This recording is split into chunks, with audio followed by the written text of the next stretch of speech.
Welcome to Lynn Cullen Live. Talk radio without the static. Email your questions and comments to lynncullenshow@gmail.com. And now your host, Lynn Cullen. Hey there, and welcome to you. Well, we made it to February. It is the 3rd. That groundhog came out of his, well, didn't come out. He was dragged out by the ears or whatever they do, and saw a shadow apparently and predicted 4 more years of fascism. Thank you to Susan from Canonsburg for that. I have to tell you, I know I often start on Mondays after not having the opportunity to vent for 3.5 days. I often start sort of not knowing where to start because so much has happened in the interim. And I want to say that one of the effects of Trump's blitzkrieg of unconstitutional directives is to paralyze us, to make people like me who speak about what is happening incapable of speech. It's hard to speak when your mouth is agape.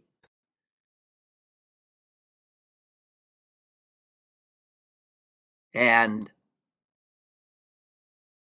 again, one would think that very little surprises us anymore with this crowd that now controls what's left of our government.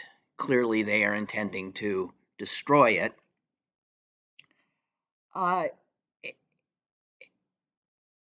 The speed, the breadth, the illegality of what is going on is, to me, no different than how I sat, mouth agape, heart pounding, on that January 6th,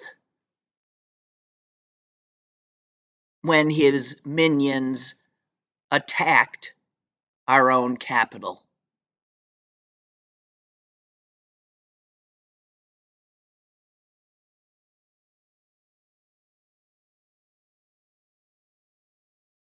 I'm being told that City Paper has the wrong link up. Go to YouTube. Go to YouTube.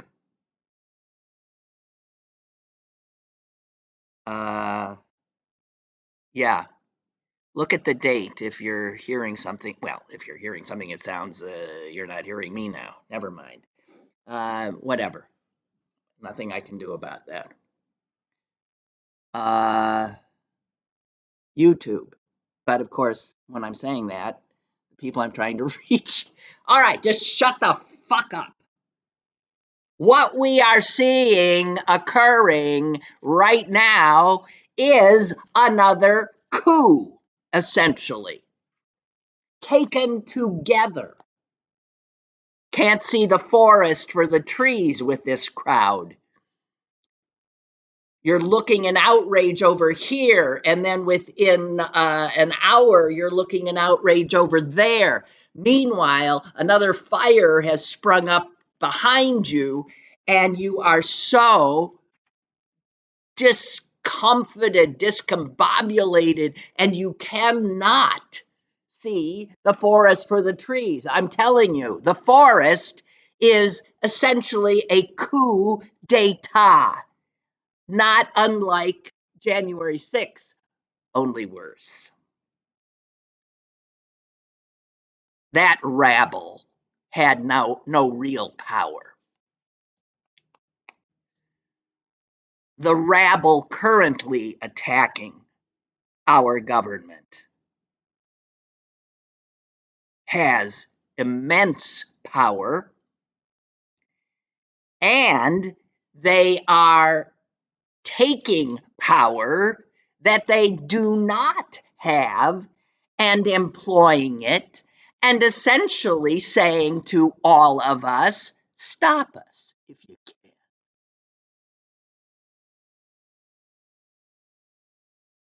The rest of the country sits here, mouths agape, hearts a pounding, paralyzed. And they are dismantling and overtaking our government. Stop looking at the trees. Look at the forest.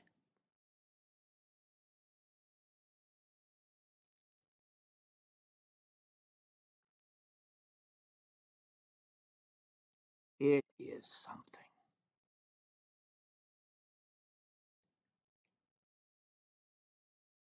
Unless you think I am overstating this, what has been happening in the last 3 days is so much illegal activity by the executive branch and by people in his employ who have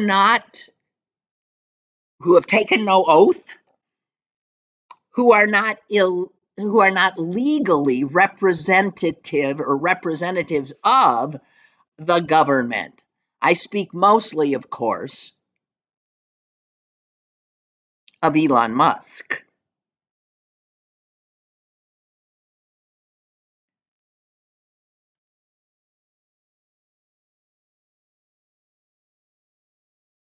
Look at what we have here. We do not have a president. We have somebody who thinks he's an emperor. We do not have a legislative branch. It is in full thrall to the emperor. For that matter, the Supreme Court, the third branch of our government, we know is also essentially in thrall to the emperor as well. They know it too. Trump's people, which is why they are acting with such impunity. And I'll tell you what, if and when, and eventually, lawsuits are being filed every 5 seconds trying to stop this, but we have learned, unfortunately, how slowly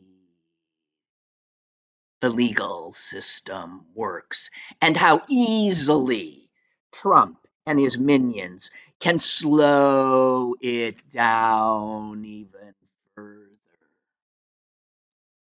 But eventually,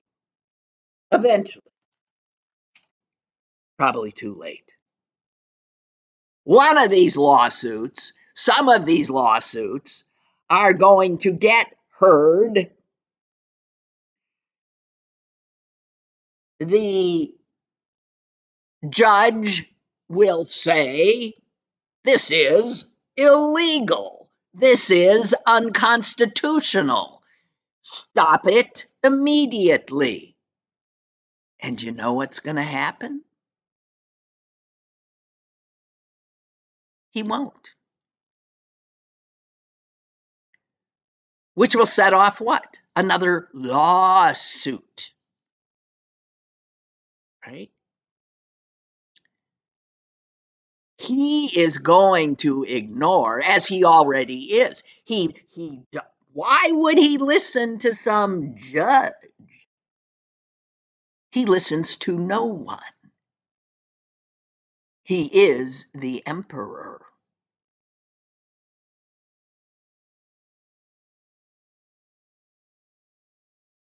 Eventually, one of these things is going to get to the Supreme Court. And that'll be the day.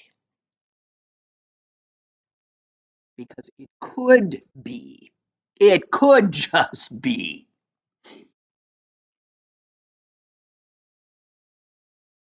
that there'll be a 5-4 decision on the Constitution side. Few of times that has happened with the Chief Justice and or Coney Barrett. And so let's say the Supreme Court says you can't do that. Will he obey? Will he obey? Will he simply ignore it?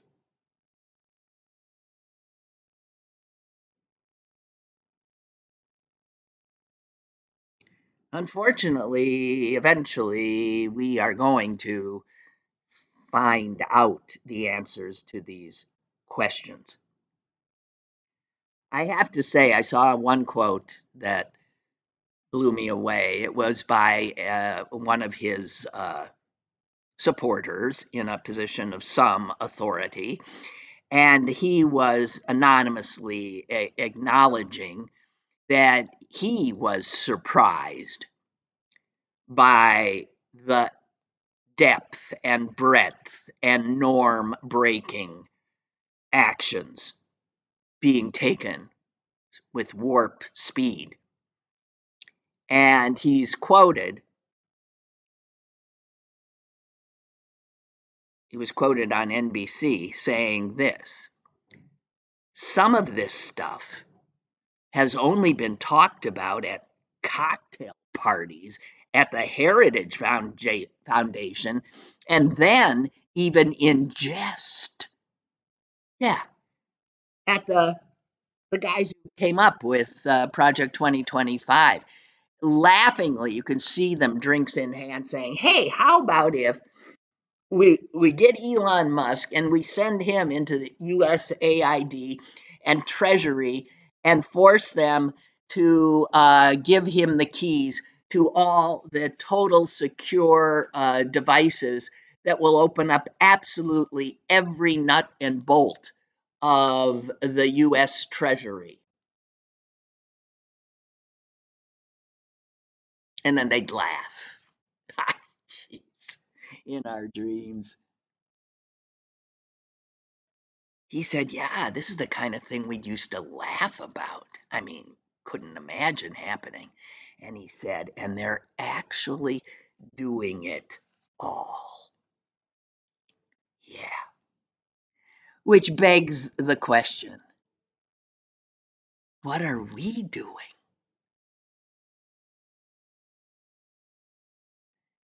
And here's where, yeah, my stomach falls, because we're not doing anything. And I don't know exactly what it is we are to do. Is this the way it happens?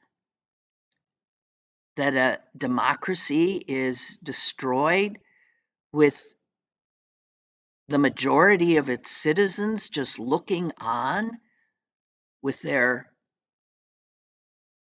mouths agape, their hands at their side, paralyzed? I think it is. We're not the kind of people who engage in violent behavior. We have lived our lives in a relatively norm-based society. We have no experience with what we are living in now. None.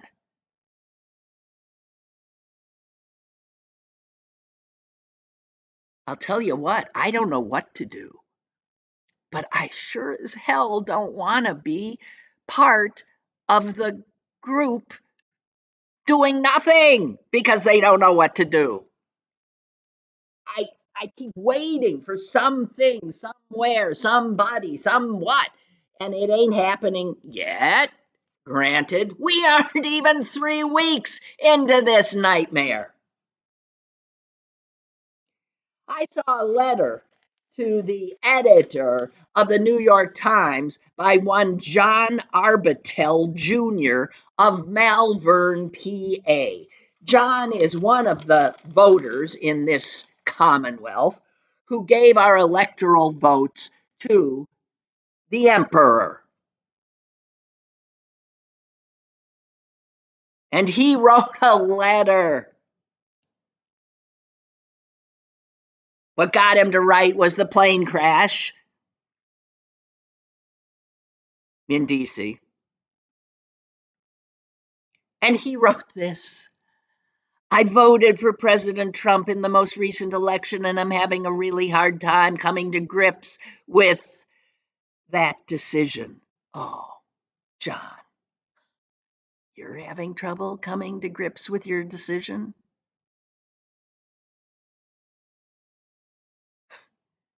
He tells us he's having a hard time, especially after Trump's remarks following the aviation tragedy. John writes, instead of immediately tossing outlandish blame around with no evidence whatsoever, one would think he would offer his support and a full-fledged investigation into exactly what caused the accident to occur. Think before you speak, Mr. President. I didn't give you my vote for you to act like this.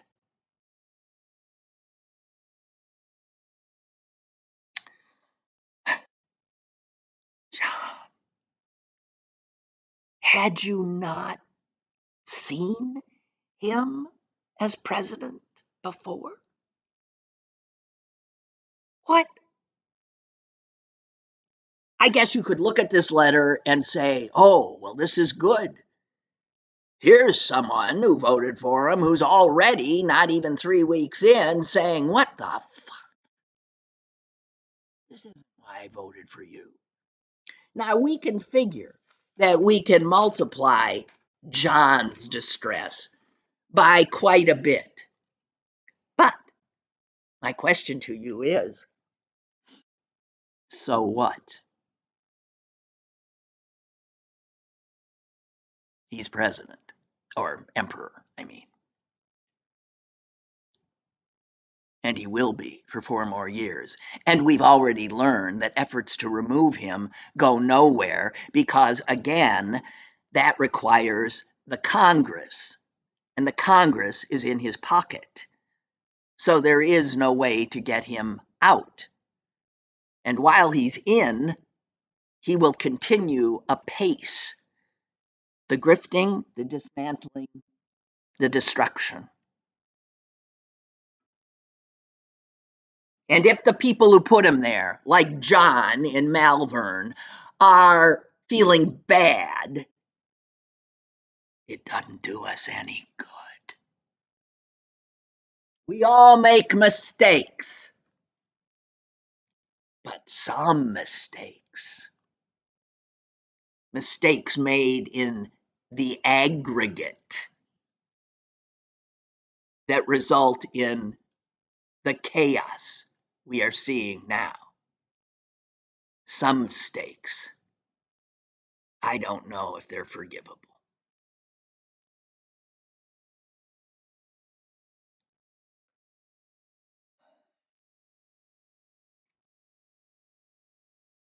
Don't know where to start.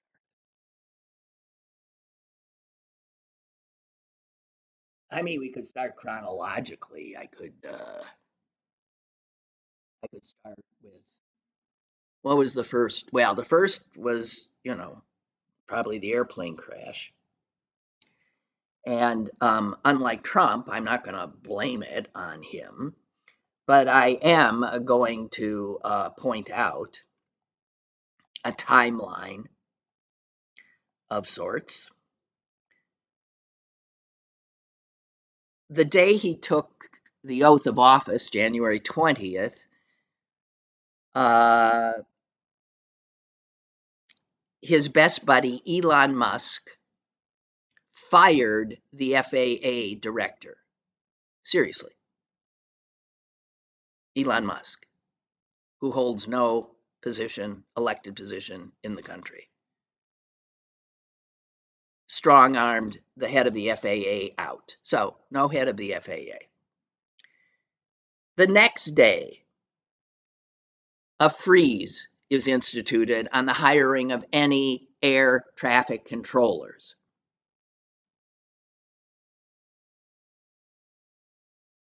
That was that general freeze. I mean, it wasn't just air traffic controllers, but what is interesting is that freeze did exempt a few folks. For instance, maybe you didn't know this, it did, because this was one of the executive orders, an executive order that froze all hiring for the federal workforce, with exceptions for military personnel of the armed forces or positions related to immigration enforcement, national security, or public safety. Those were not frozen, they said. Wouldn't the FAA be public safety? Apparently not. The FAA was not exempted. And in fact, not only not exempted, but the freeze of the FAA came after a decades-long decline in the staffing levels of air traffic controllers, which was well known. It was known to me. I don't run the federal government. But back to our timeline. That was day 2 of the Trump administration. Day 3, he destroyed what was called the Aviation Safety Advisory Committee. This was a group, nonpartisan, that was created to learn from accidents that have occurred in the past, and again, to keep the flying public safe. That was destroyed. We're only up to January 22nd. We'll cut ahead to the next week, and that is when Musk sent out the buyout retirement demand to all other employees of the government. Another not executive order, anyway, whatever it was, it is likely unconstitutional, unenforceable in many ways, the deal they're supposedly proffering. None of this matters, right? Okay, so those that are left standing at the FAA are being dangled, hey, you can retire right now. We'll buy you out, okay? And then the next day, the first horrific airplane crash in almost 20 years happens. And metaphorically, perfectly, almost over the White House.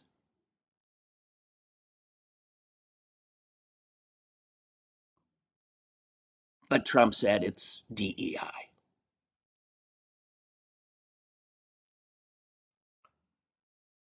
It's those incompetent black folk who apparently caused this.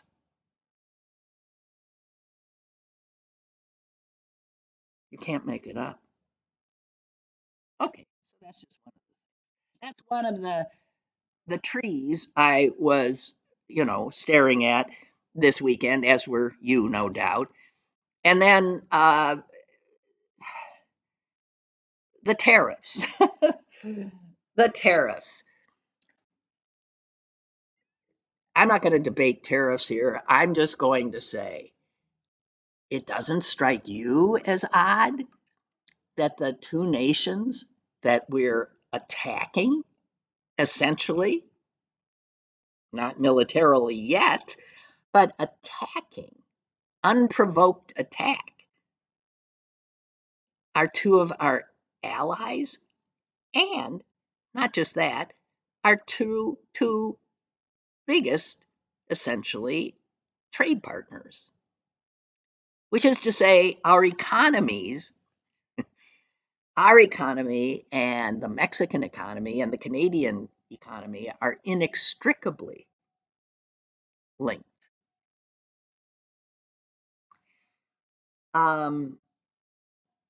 Mind-blowing. The Mexican part, I get a little bit more because, yeah, if you want to, a lot of drugs are coming in over that border. That's true. But as Mexico will say, okay, yeah, drugs are coming south to north, but you know what's coming north to south across our border that is destabilizing our nation and exacerbating the problem you've got with the drugs? Your fucking guns. Guns are pouring from the US into Mexico for the cartels to terrorize that country so that they can keep the drug trade flowing. Right. But let's not talk rationally. Let's not make things complicated. Let's keep them nice and simple. Simple-minded. Let's attack our friends. And then, if they try to defend themselves, let's attack them even more.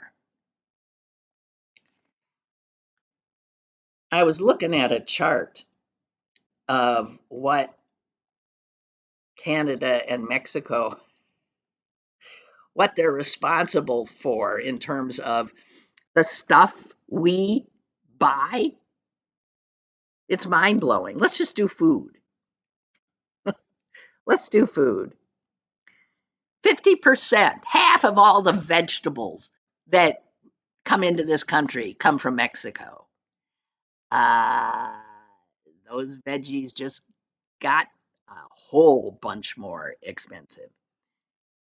And another 24% come from Canada. So almost 75% of the good vegetables we're supposed to be eating are coming from the two countries we just declared an economic war against. 40% of our feed for our livestock and grains come from Canada. Our liquor, good God, 43% from Mexico, and another big hunk from Canada. Bakery products, frozen juices, these are all over 30%. Meat products, 40%, Canada.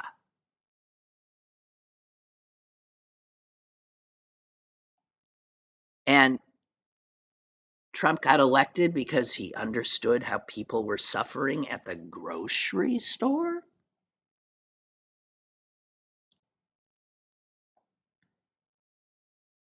Wow.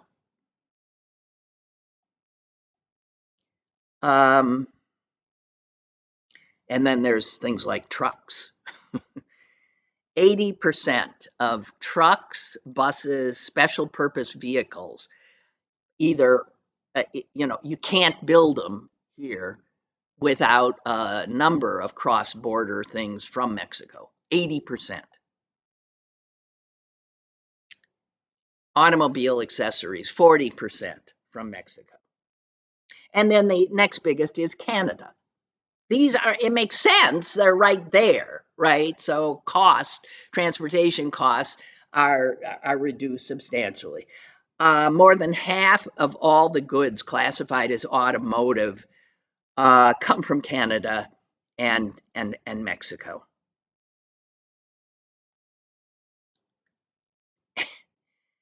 I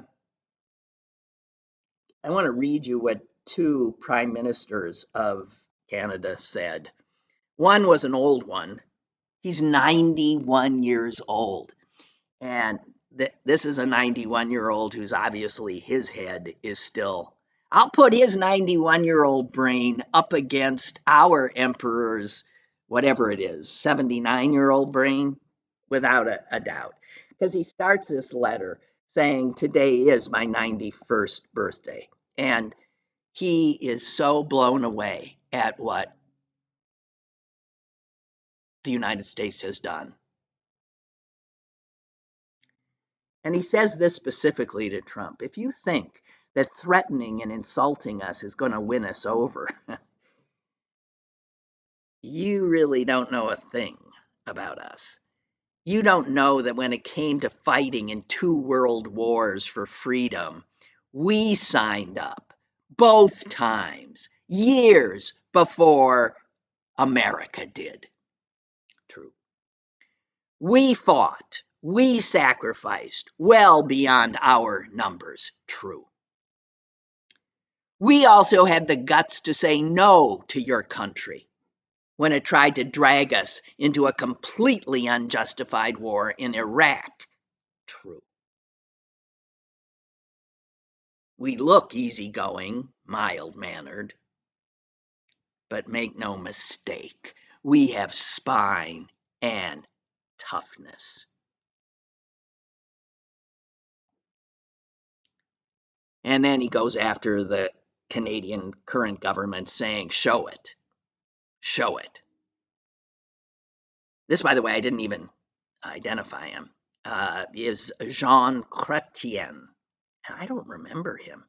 He served prime minister from 93 to 2003. He had a 10-year tenure. And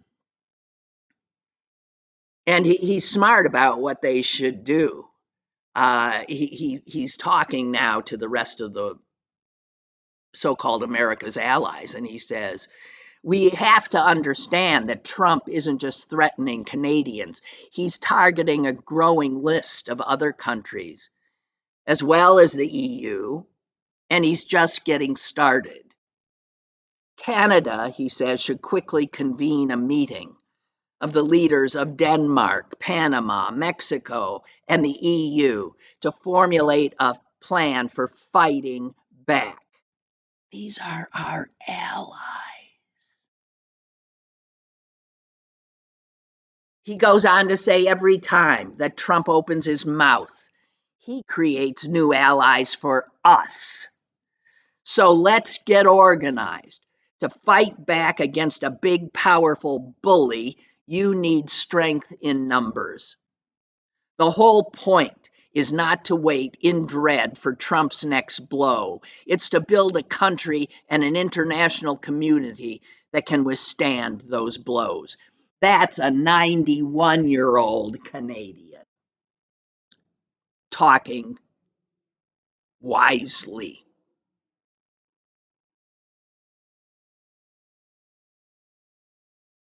And then you look at what the current holder of that title said, and it's true. We should be so ashamed of this move on Canada. So ashamed.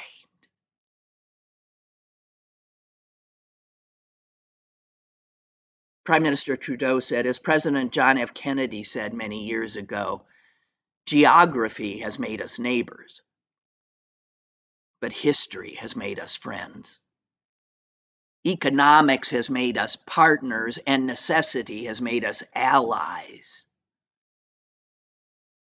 And then he again talked about how Canadians have fought and died alongside Americans in every war except Iraq, and often went in well before we did. And he went on to say, in 2005, when Hurricane Katrina ravaged your great city of New Orleans, or mere weeks ago, when we sent water bombers to tackle the wildfires in California. I mean, during the day, the world stood still, September 11th, 2001, when we provided refuge to stranded passengers and planes. We were always there, always standing with you, grieving with you, the American people. Together, we built the most successful economic, military, and security partnership the world has ever seen, a relationship that had been the envy of the world. And unfortunately, well, you can imagine what unfortunately now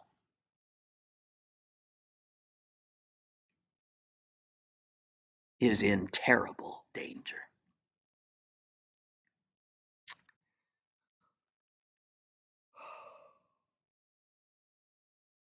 Wow. Oh, another tree's gone up. Look at that. The Pentagon is not recognizing Black History Month. No one's allowed to do anything. Yeah, the State Department. No, I know February is Black. Nope, no Black History.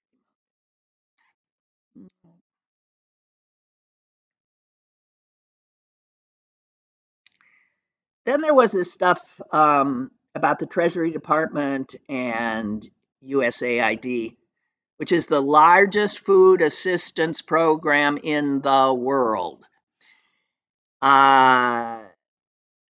Musk, who again was not elected to anything, has essentially physically shut it down. He said, the president said, go for it, and he did. This is the world's richest man doing this. And as I said, what's been happening at like Treasury and USAID, these are the things that if you look closely at them, constitute an illegal taking of US property and can be called a coup.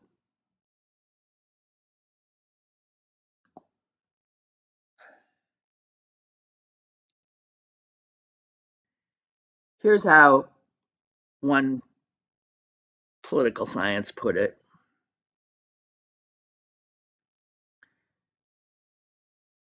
Elon Musk is not a federal employee, nor has he been appointed by the president, nor approved by the Senate to have any leadership role in our government. This Department of Government Efficiency, DOGE, that was announced in an executive order is not really a government department or agency. Even the executive order uses its title in quotes. It does not have power over established agencies. This is if we're dealing with legalities. And Musk has no confirmed role in American government. He is a private citizen taking control of established government offices. That's the definition of a coup.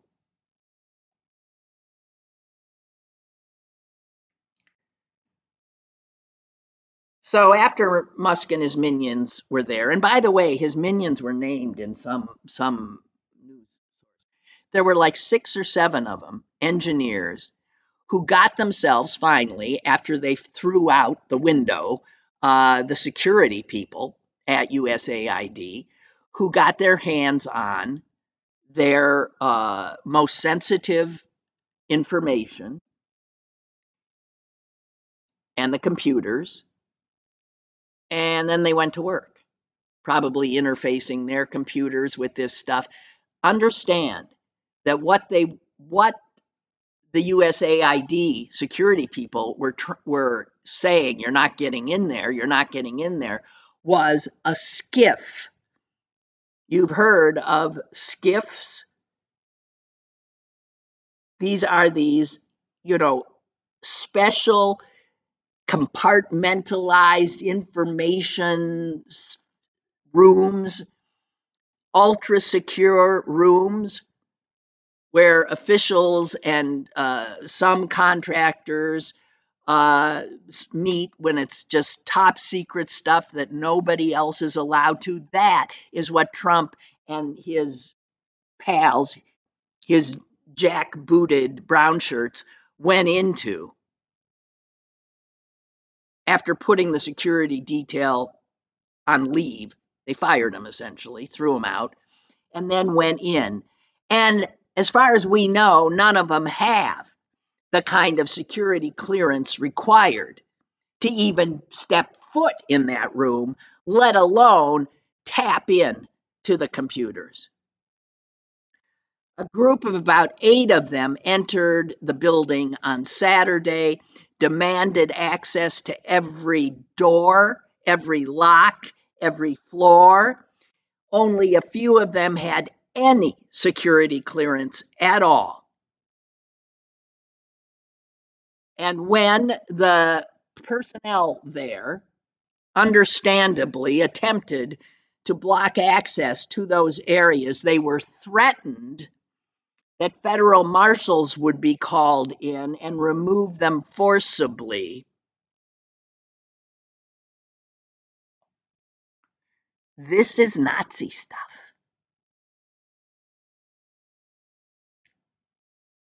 And what are we doing? Now, January 6th and those violations of our Constitution and our laws played out in front of our eyes. These are happening constantly right now in DC, and we're not seeing them.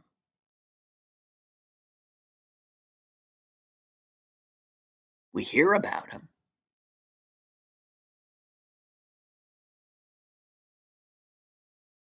And meanwhile, Musk is putting on, there was something else I saw, let me see if I can find it, that just blew me away. Musk was putting out on his Twitter, I refuse to call it X, USAID is a criminal organization. This, as I said, is the largest food assistance purveyor in the world. He called it evil. Tell that to the starving kids who rely on its food. Tell that to them.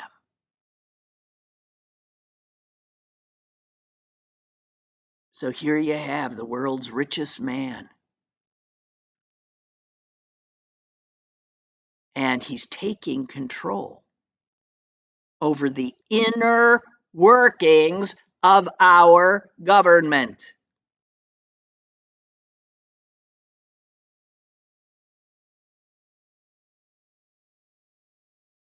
He removed, by Sunday, by the way, just again to make clear about this evil organization,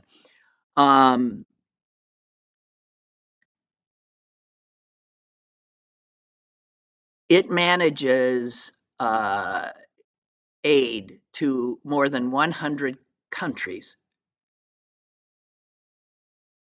from Ukraine to Peru to Africa to Asia, you name it.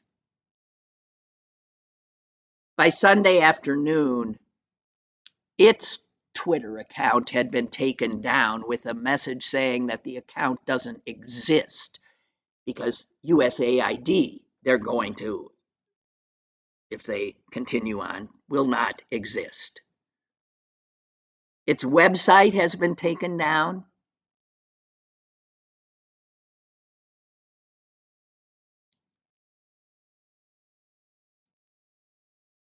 And where did I see that X now, Trump, Musk's Twitter, is now essentially the I'm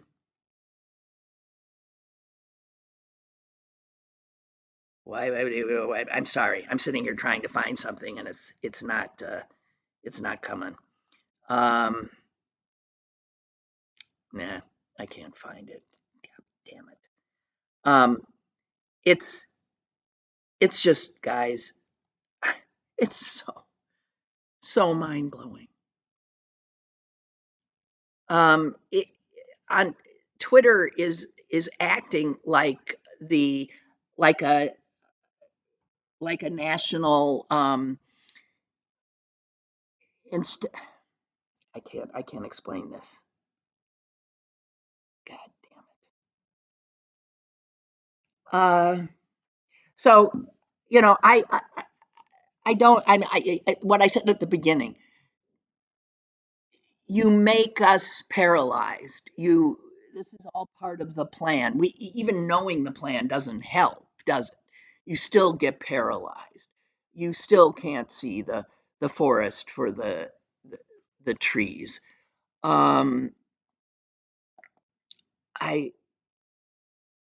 really, I mean, I'm in despair. Elon Musk has essentially taken over our government, and the part of the government that has all of the money.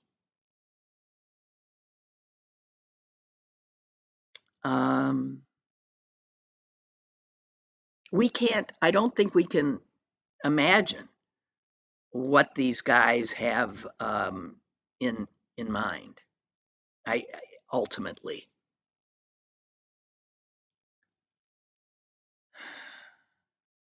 They have access, as you know, I'm sure, to the Treasury Department. This was another one they went into and they were denied access. And that doesn't stop them. They just get rid of the people who are denying them access. And then, because they do have a Treasury Secretary that Trump has put in, he gave Musk full access to the government system that pays out your Social Security, your Medicare, Medicaid, all the grants, all the payments to contractors, and it's all the information therein. So who's one of the biggest contractors that gets our tax dollars? Elon Musk. It's one of the things our tax dollars made him the richest man in the world. So to give him the keys to all of that information, including to the people that he's competing with, Josh Marshall, Talking Points memo, said this. This is more or less like taking the gold from Fort Knox and putting it in Elon's basement. Anyone who gets a check from Social Security or anything else, he can cut it off or see all of your personal information, your financial information. A security expert called it, what's happening there with Musk's hands on all of this stuff now, the most significant data leak in cyber history.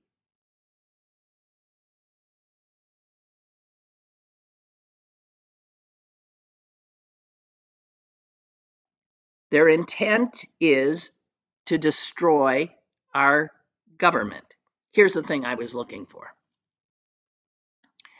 Musk is, of course, interested in the government for future contracts. Although a report from January 30, when Musk's Tesla filed its annual financial report, showed that the company, which is valued at more than $1 trillion and made $2.3 billion last year, paid $0 in federal income tax. Today, Musk's Twitter company became a form of state media. This is what I was looking for. When the National Transportation Safety Board, which is certainly in the news now with the crashes, news from the NTSB saying get this, it would no longer email updates about this week's 2 plane crashes. And if reporters wanted information, they would have to get it through Elon Musk's Twitter. The NTSB saying they weren't emailing news organizations. News organizations could do what you can do. They can look at Musk's Twitter.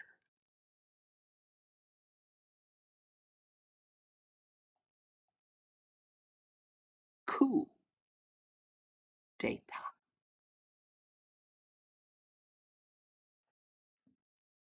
And what are we doing?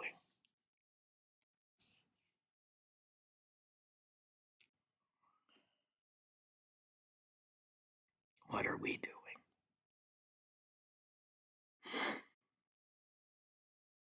You know,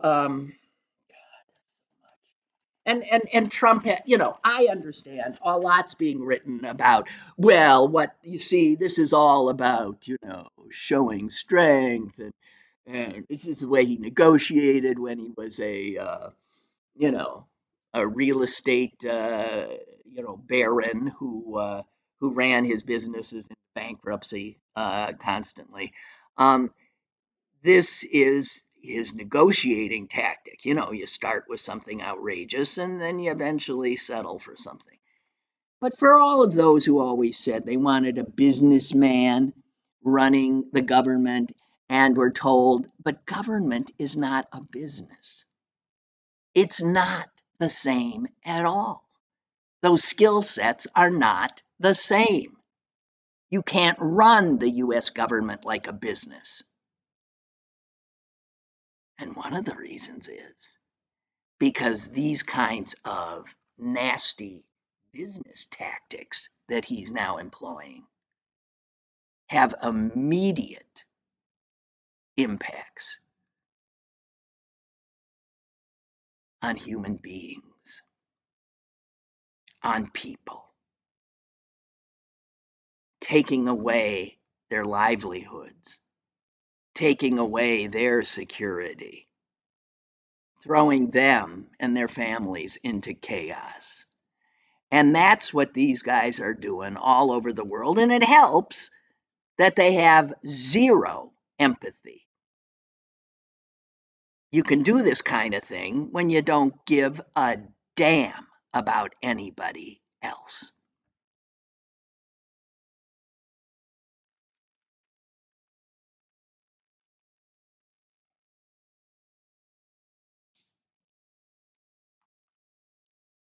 I've got so much stuff here, I don't know where to start. Stuff about media, the media's capitulations, the mainstream media capitulation, CBS now about to give him a ton of money. It's all like it's almost bribery. He's demanding bribes.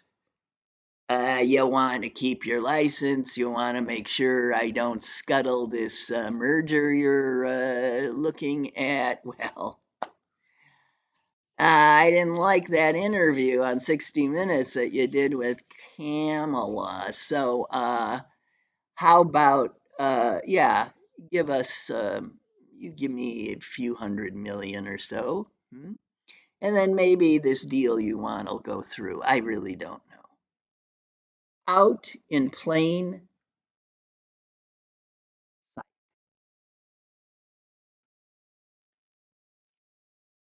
Hang on, I haven't looked at I haven't got calls. Okay, let me just look at your, I haven't. Okay, yeah, he's a sociopath. He's worse than that. Gigi says, if you want action below, you'll find names of the members of the Senate Finance Committee. Their jurisdiction includes the Treasury Department. Senator Ron Wyden has already demanded answers on the Musk incursion into the system. If members of the committee heard from enough of us, perhaps it will help. Let's not be stuck. Gigi, you're absolutely right. So, let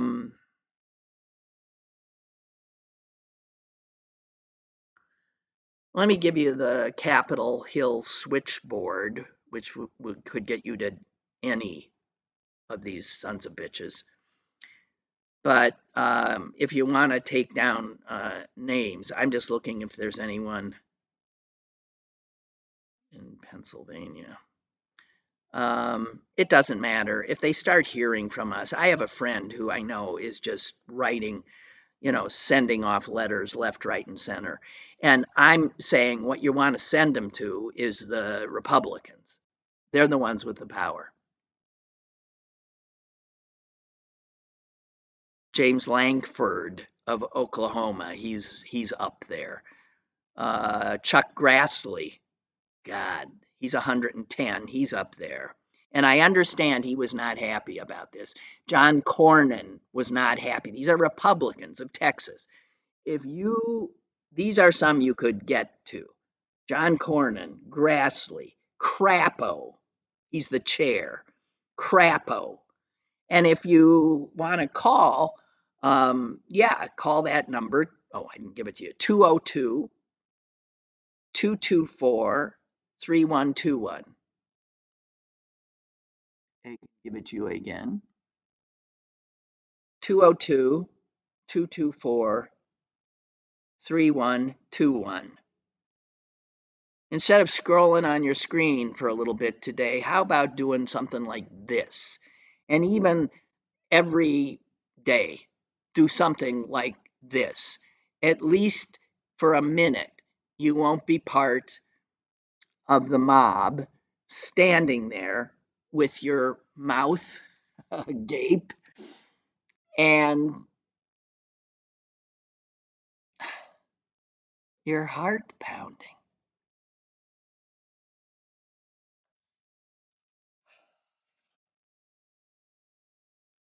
Unbelievable.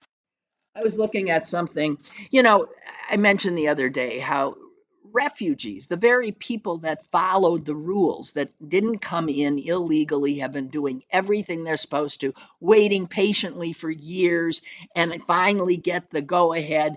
And while they're in the air, after years, flying into the United States, Trump pulls the rug out from under them and tells the agencies here that they're coming to for help, initial help getting started, that they are not to lift a finger.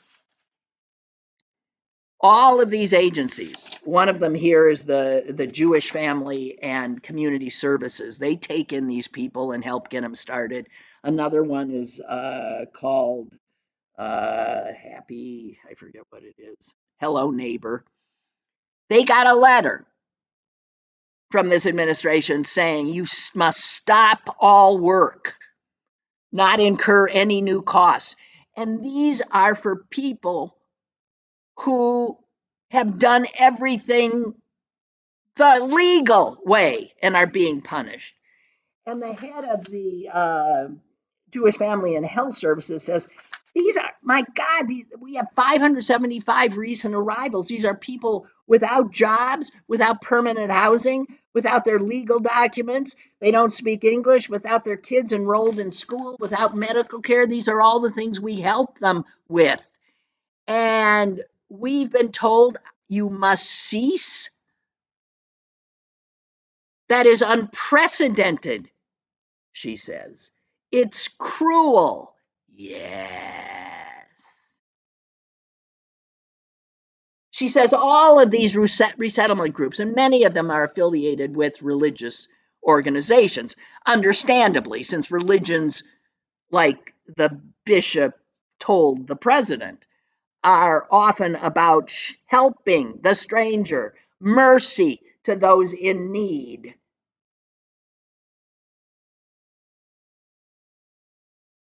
It's unprecedented what they're doing to these legal immigrants.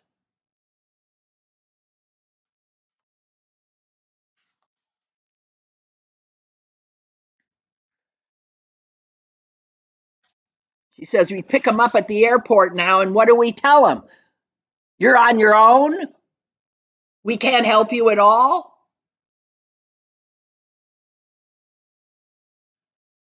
It's beyond the pale, she said, of who we should be as a country to do this to people who have come to us legally with the expectation that we would help them just to get off their feet.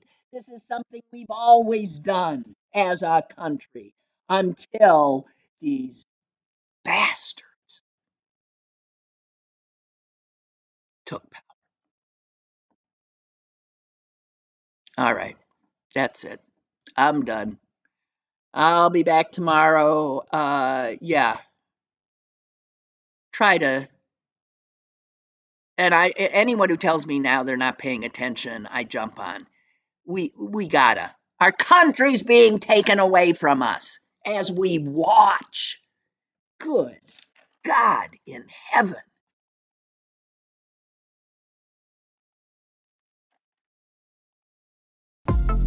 Lynn Cullen Live, Monday through Thursday from 10 a.m. to 11 a.m.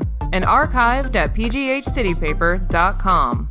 The opinions expressed on Lynn Cullen Live are those of the host and do not necessarily reflect the viewpoints of Pittsburgh City Paper or its advertisers.